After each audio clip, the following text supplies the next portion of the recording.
vê o Pedro brincando, sorridente, todo feliz, nem imagina todas as dificuldades que ele e a família passou até chegar a este momento. Desde as primeiras horas de nascido, Pedro apresentou um quadro de insuficiência respiratória, que no berçário não foi identificado, e depois do agravamento do quadro foi que se percebeu que era uma pneumonia, que não se sabe se foi congênita ou adquirida no berçário. O fato é que essa negligência médica em não diagnosticar a tempo, ele tinha cerca de 20 horas de nascido, causou uma falta de oxigênio importante e ele ficou com uma lesão cerebral. Dessa lesão decorreu a síndrome de West, que é conhecida como epilepsia catastrófica da infância. Até os 4 anos de idade, dos 3 meses de nascido aos 4 anos de idade, Pedro tinha uma média de 40 convulsões ao dia.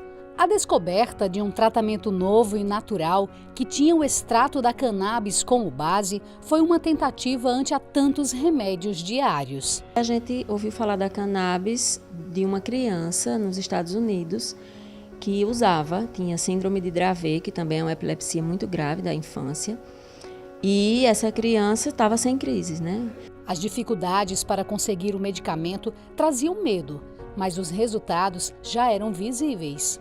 Com os primeiros 10 dias de uso, Pedro teve uma leve piora, né, o que nos deixou bastante apreensivos, mas a gente já tinha uma rede de pacientes, alguns, né, em alguns estados do Brasil, ainda pouca gente, que estavam começando a usar e muitos relatavam essa situação de piora inicial.